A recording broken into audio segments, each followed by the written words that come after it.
சின்ன மருமகள் சீரியல்ல என்ன நடக்குதுன்னு பார்க்கலாம் வாங்க. வீடியோவை ஸ்கிப் பண்ணாம கடைசி வரைக்கும் பாருங்க. சேனலை சப்ஸ்கிரைப் பண்ணிக்கோங்க. மறக்காம பெல் ஐகானையும் கிளிக் பண்ணிக்கோங்க. இப்போ நம்ம ராஜாங்கம் பயங்கரமா யோசனை பண்ணிக்கிட்டு இருக்காங்க. ஏன்னா எம்எல்ஏவோட பொண்ணை பத்தி தான். ஏன்னா அந்த பொண்ணுக்கு ஒழுக்கனா என்னன்னே தெரியல. பெரிய மனுஷங்க உட்கார்ந்துட்டு இருக்கப்போ கால் மேலே கால் போட்டு உட்காருது. இந்த பொண்ணு சரியில்லைன்னு தான் தோணுது. இருந்தாலும் போஸுக்கு ரொம்ப பிடிச்சிருக்கு. பார்க்கலாம் என்ன நடக்குதுன்னு சொல்லிட்டு அப்படின்னு சொல்லி பயங்கரமா யோசிச்சுட்டு இருக்காங்க. இப்போ நம்ம அப்பத்தாவுக்கு ரொம்பவே மனசு கஷ்டமாக இருக்குது. ராசாங்கம் கிட்ட பேசலாம் அப்படின்னு சொல்லிட்டு ராஜாங்க கிட்ட வந்து, ஐயா ராசாங்கம், உங்ககிட்ட நான் ஒரு முக்கியமான விஷயம் பேசணும்யா.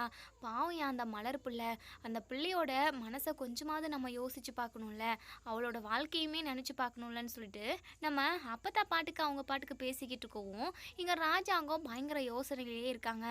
என்ன நம்ம சொல்கிறத காது கொடுத்து கேட்குறானா இல்லையா இவன் அப்படின்னு சொல்லிட்டு, ஐயா ராசாங்கம் அப்படின்னு சொல்லிட்டு கையை பிடிச்சி கூப்பிடுறாங்க. இப்போ தான் நம்ம ராஜாங்கம் இருந்துட்டு, வா அத்தா எப்போ வந்த, என்னன்னு சொல்ல அத்தா அப்படின்னு சொல்லிட்டு கேட்குறாங்க. உடனே நம்ம அப்பத்தா இருந்துட்டு, என்ன இவன் இப்படி அப்படியே ஒரு மாதிரி பேய் பிடிச்ச மாதிரி இருக்கான், என்னவோ பயங்கரமாக யோசிக்கிற மாதிரியுமே தெரியுதே. ஏயா ராசாங்கம், இம்புட்டு நேரமாக உங்ககிட்ட நான் ஒரு விஷயம், முக்கியமான விஷயத்தை பற்றி பேசிக்கிட்டு இருந்தேன். நீ என்னடானா பயங்கர யோசனையில் இருக்க போல, அப்படி என்ன யோசனை உனக்கு அப்படின்னு சொல்லி கேட்கவும், இல்லாத்தா அந்த எம்எல்ஏவோட பொண்ணை பற்றி தான் இப்போ யோசிச்சுட்ருக்கேன்.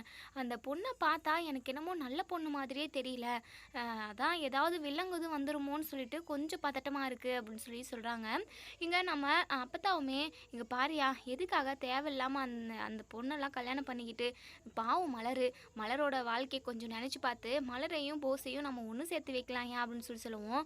ஆத்தா என்ன பேசிக்கிட்டு இருக்க, நிச்சயதார்த்தமே முடிஞ்சிருச்சு, இந்த வாரத்தில் கல்யாணத்தை வச்சுக்கிட்டு நீ என்ன இப்படி பேசிக்கிட்டு இருக்க அப்படின்னு சொல்லிட்டு ராஜாங்க சொல்லவும், உடனே நம்ம அப்பத்தா இருந்துட்டு, இல்லையா மலர் வாழ்க்கை இல்லை ஆத்தா, மலரோட வாழ்க்கையை நான் பார்த்துக்கிறேன். கண்டிப்பாக மலருக்கு நல்ல வாழ்க்கையை அமைச்சு கொடுக்க வேண்டிய பொறுப்பு எனக்கு இருக்குது. அதை பற்றி நீ கவலையே படாதாத்தா. எனக்கு என்னமோ போஸை நினச்சாதான் கொஞ்சம் வருத்தமாக இருக்குது. அந்த பொண்ணு எப்படி என்ன ஏதுன்னு கூட நம்ம விசாரிக்காமல் திருதுப்புன்னு கல்யாண ஏற்பாடெல்லாம் பண்ணியாச்சு. அதான் கொஞ்சம் யோசனையாகவே இருக்குது அப்படின்னு சொல்லிக்கிட்டு இருக்காங்க.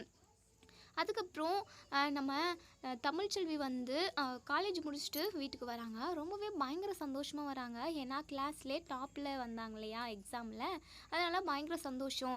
எப்படியோ நம்ம பணம் கட்ட தேவையில்ல, அடுத்த வருஷத்துக்கான ஃபீஸு ஸ்காலர்ஷிப்பில் கழிஞ்சிடும் அப்படின்னு சொல்லிட்டு பயங்கர சந்தோஷமாக இருக்காங்க. தனத்துக்கிட்டேயுமே வந்து சொல்கிறாங்க, சூப்பர்க்கா அப்படின்னு சொல்லிட்டு. என்னடி சூப்பர்ன்றதோடு விட்டுட்டா வேறு எதுவுமே பேசலை அப்படின்னு சொல்லி கேட்கவும், அது ஒன்றும் இல்லைக்கா, இது போஸுக்கு, அதாவது போஸ் அண்ணா மாமாவுக்கு கல்யாண ஏற்பாடு எல்லாமே இப்போது தடபடலாம் நடந்துக்கிட்டு இருக்கு. இந்த வாரத்திலேயே கல்யாணம் நடக்க போகுதான், நிச்சயம் கூட முடிஞ்சிடுச்சு அப்படின்னு சொல்கிறாங்க. இதை கேட்டுமே தமிழ்ச்செல்வி பயங்கரமாக ஷாக் ஆகுறாங்க. என்ன சொல்கிற தனம் அப்படின்னு சொல்லி கேட்கவும், ஆமாக்கா எனக்கு என்ன பயம்னா, போஸ் மாமாவுக்கு இப்போது கல்யாணம் நடக்க போகுது, அதே மாதிரி மாமாவுமே உன்னை விவாகரத்து பண்ணிவிட்டு அவருமே ரெண்டாவது கல்யாணம் பண்ணிப்பாரோன்னு சொல்லிட்டு கொஞ்சம் பதட்டமாகவே இருக்குது அப்படின்னு சொல்கிறாங்க. இங்கே பாரு தனம், அதெல்லாம் நீ நினச்சி கவலைப்படாத. ஆனால் இப்போது போஸுக்கு கல்யாணம் நடக்க போகுதா, அது மட்டும் நடக்கவே கூடாது, பாவம் மலர் அக்கா அப்படின்னு சொல்லிட்டு இங்கே நம்ம தமிழ்ச்செல்வி வந்து சொல்கிறாங்க. உடனே மலர் வந்து, இங்கே பாரு தமிழ், அதை பற்றி எனக்கு எந்த கவலையும் இல்லை, விடு தமிழ் அப்படின்னு சொல்லுவோம். இல்லைக்கா, என்னதான் பிடிக்காமல் இருந்தாலுமே, ஒன்று சேர்ந்து வாழாமல் இருந்தாலுமே உங்கள் ரெண்டு பேருக்கும் கல்யாணம் நடந்திருக்கு. அப்படி இருக்கிறப்போ அவருக்கு இன்னொரு கல்யாணம் நடக்க போகுது அப்படின்னு சொல்லி எந்த ஒரு பொண்ணாலுமே, அதாவது தாங்கிக்க முடியாது. அப்படி தானே உங்களுக்குமே இருக்கும். கண்டிப்பாக அதை உங்களால் ஏற்றுக்க முடியாதுன்னு எனக்கு புரியுதுக்கா.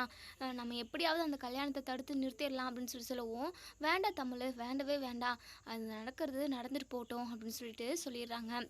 நம்ம மலருக்கு உள்ளுக்குள்ளே ரொம்ப வருத்தமாக தான் இருக்குது.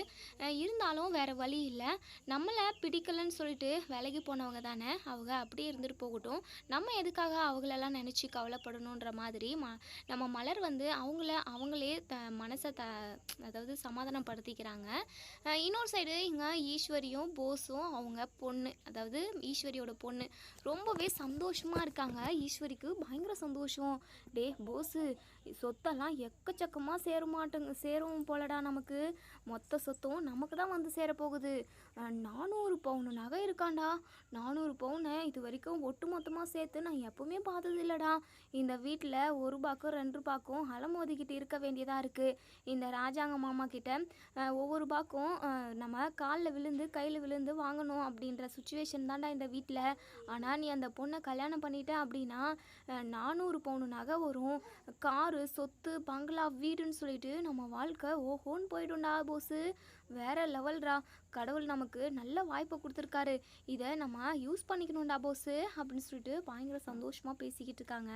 ஆனால் இங்கே அந்த எம்எல்ஏ குடும்பமே சரியான ஃப்ராடு குடும்பம்னு கூட சொல்லலாம். இப்போ எம்எல்ஏவுமே அவங்க வீட்டுக்கு போனதுக்கப்புறம் பயங்கர ஹாப்பியாக இருக்காங்க. இதை வச்சு எப்படியாவது அமைச்சர் ராஜாங்கத்தை அந்த பதவியிலிருந்து எப்படியாவது கீழே வெளியே தள்ளி விட்டுறணும் அப்படின்னு சொல்லிட்டு எம்எல்ஏ வந்து பிளான் பண்ணுறாங்க. அதே சமயம் அந்த பொண்ணுமே சரியான ஃப்ராடுன்னே சொல்லலாம். ஏன்னா இப்போ ஒரு பையன், அப்புறம் ஒரு பையன், அடுத்து ஒரு பையன்னு சொல்லிட்டு அந்த பொண்ணுக்கு கணக்கே இல்லை. அந்த அளவுக்கு அந்த பொண்ணு நிறைய பாய் ஃப்ரெண்ட் வச்சுக்கிட்டு இருக்காங்கன்னு கூட சொல்லலாம்.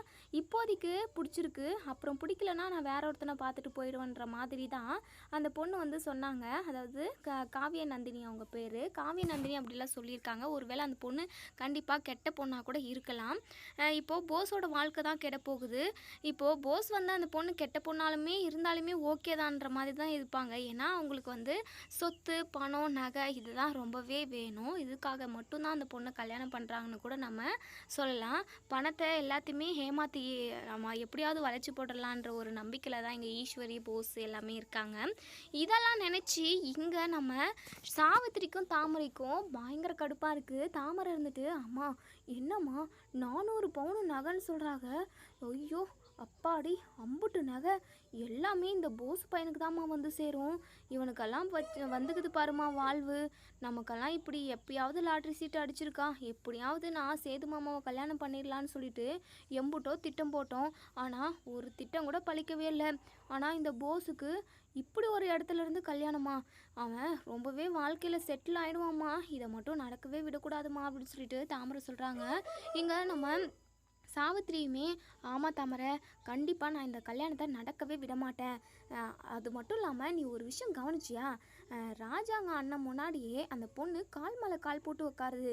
எனக்கு என்னமோ அந்த பொண்ணு மேலே ஏதோ ஒரு சந்தேகம் இருந்துக்கிட்டே இருக்குது தாமரை. அந்த பொண்ணு சரியில்லைன்னு எனக்கு தோணுது அப்படின்னு சொல்லிட்டு இங்கே நம்ம சாவித்திரி வந்து சொல்கிறாங்க. அம்மா சரியோ சரியில்லையோ எப்படி பார்த்தாலும் அவங்களுக்கு நல்லது தான். ஏன்னா கோடி கணக்கில் பணமும் வரும், சொத்து, நிலம், நகைன்னு சொல்லிட்டு எக்கச்சக்கமாக வருமா. அதை நினச்சாதான் எனக்கு வயிற்றெரிச்சலாக இருக்குது.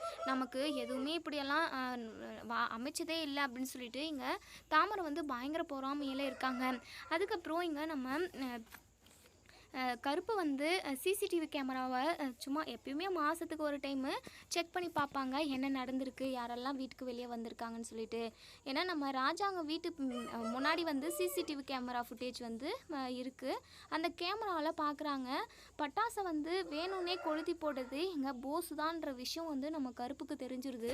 பயங்கரமாக ஷாக் ஆகுறாங்க. அப்போ அது தானாக வெடிக்கலையா, இந்த போஸு பண்ண வேலை தானா இது அப்படின்னு சொல்லிட்டு நம்ம கருப்புமே தெரிஞ்சுக்கிறாங்க. இந்த விஷயத்தை இப்போவே சேதுக்கிட்ட சொல்லணும் அப்படின்னு சொல்லிட்டு சேதுக்கிட்ட வந்து இந்த விஷயத்த சொல்கிறாங்க. இதை கேட்டதுமே சேது பயங்கரமாக கோவப்படுறாங்க.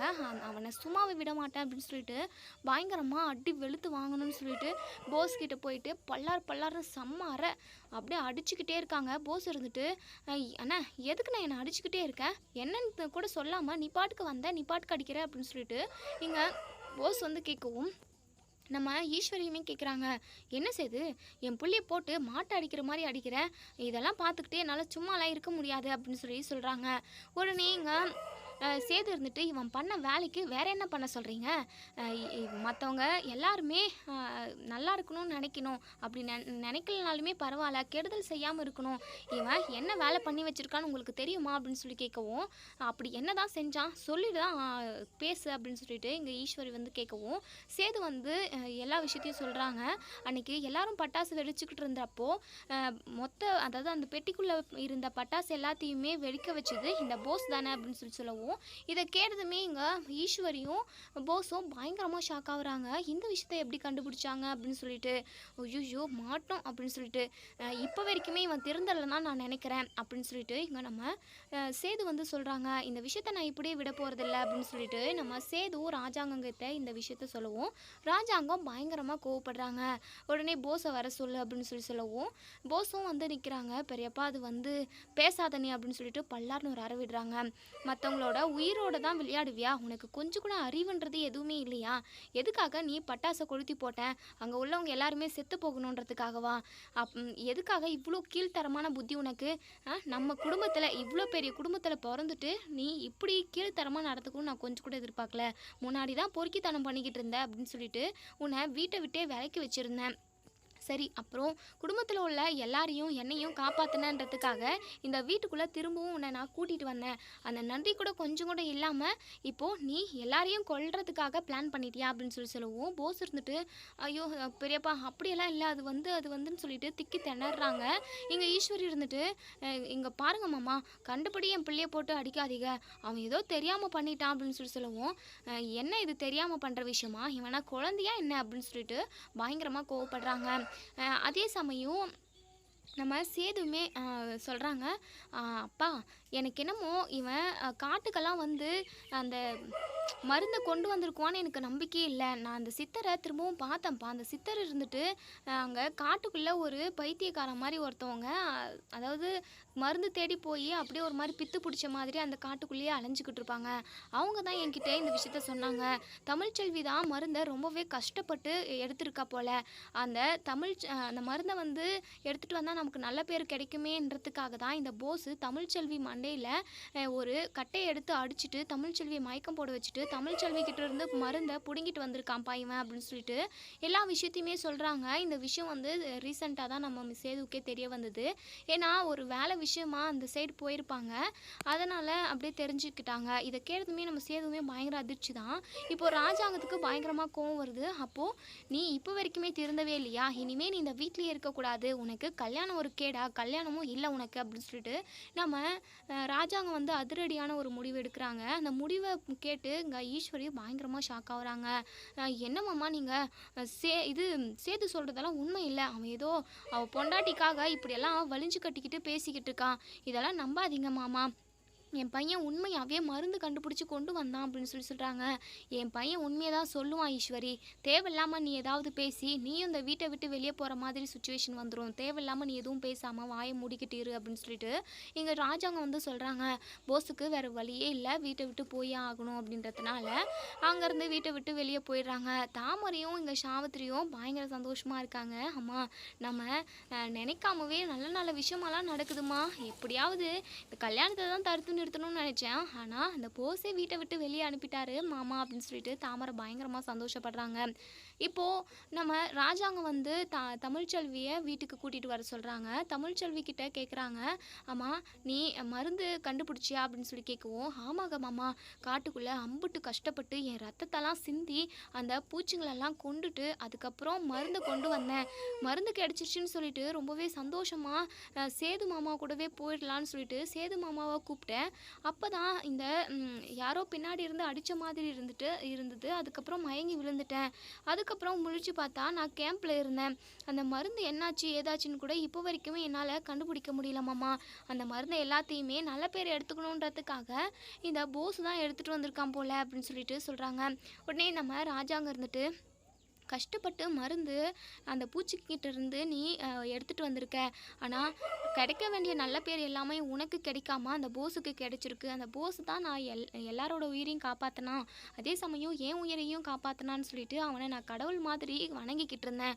அப்போ கூட அவன் உண்மையை சொல்லலை, இதுதான் நடந்ததுன்னு சொல்லிட்டு. ஆனால் நீ எவ்வளோ ரிஸ்க் எடுத்து வயிற்றில் குழந்தைய வச்சுக்கிட்டு இம்புட்டு பெரிய காரியத்தை செஞ்சுருக்க, அது ஒரு பொம்பளை பிள்ளையாக இருந்துட்டு. உண்மையாகவே உனக்கு ரொம்பவே தைரியம் தான். கண்டிப்பாக உன்னை சுற்றி உள்ள எல்லாரையுமே நீ ரொம்ப நல்லா பார்த்துப்பன்னு சொல்லிட்டு இதிலிருந்தே தெரிய வருது தமிழ். என் உயிரையும் என் குடும்பத்தார் உயிரையும் காப்பாற்றினதுக்கு ரொம்ப ரொம்ப நன்றி தமிழ்ச்செல்வி அப்படின்னு சொல்கிறாங்க.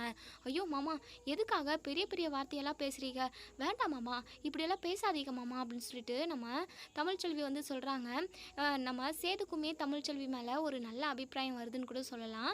இப்போது ராஜாங்க இருந்துட்டு, இங்கே பாரு தமிழ், நீயும் சேதுவும் பிரியக்கூடாது, நீங்கள் ரெண்டு பேருக்கு நடுவில் அந்த உறவு, அதாவது கணவன் மனைவின்ற உறவு இருக்கணும், நீங்கள் ரெண்டு பேருமே விவாகரத்து வாங்கவே கூடாது, ரெண்டு பேரும் ஒன்று சேர்ந்து இந்த வீட்டில் தான் நீங்கள் ராஜா ராணி மாதிரி வாழணும் அப்படின்னு சொல்லிட்டு நம்ம ராஜாங்க வந்து சொல்கிறாங்க. இதை கேட்டதுமே நம்ம தமிழ்ச்செல்வி பயங்கரமாக சந்தோஷப்படுறாங்க.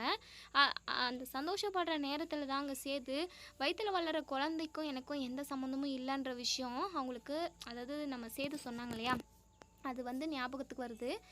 உடனே முகம் வாடி போயிடுது. அது வந்து மாமா அப்படின்னு சொல்லவும், உடனே சேது இருந்துட்டு, "இங்கே பாரு தமிழ், எல்லார் முன்னாடியும் உன்னை அந்த வார்த்தையை வச்சு நான் எதுவுமே கேட்டிருக்கக்கூடாது, உன்னை திட்டிருக்கக்கூடாது. அது ரொம்ப ரொம்ப தப்புன்னு சொல்லிட்டு நான் இப்போ புரிஞ்சுக்கிட்டேன். என்னை மன்னிச்சிடு தமிழ். வயிற்றில் வளர்கிற குழந்த நம்ம குழந்த. அதை நம்ம சந்தோஷமாக பெற்று எடுப்போம். அந்த குழந்தைய ரொம்ப நல்லா நம்ம வளர்ப்போம் சரியா?" அப்படின்னு சொல்லிட்டு நம்ம சேது சொல்கிறாங்க.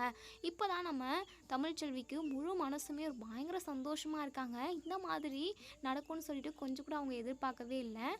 எல்லாமே நல்லதாகவே நடந்துக்கு தான் இருக்குது. இப்போது நம்ம சேதுவும் தமிழ்ச்செல்வியும் இதே வீட்டிலே தான் இருக்காங்க. 2 பேரும் ஒன்று சேர்ந்துட்டாங்க. இப்போது நம்ம தனம் வந்து ரொம்பவே சந்தோஷப்படுறாங்க. எப்படியோ அக்காவும் மாமாவும் ஒன்று சேர்ந்துட்டாங்க. இவங்க 2 பேரும் எங்கே ஒன்று சேராமல் போயிடுவாங்களோன்னு சொல்லிட்டு நம்ம ரொம்ப பயந்தோம். எப்படியோ அந்த கடவுள் புண்ணியத்தில் அக்காவுமே மாமா கூட ஒன்று சேர்ந்துச்சு அப்படின்னு சொல்லிட்டு பயங்கர சந்தோஷமாக இருக்காங்க.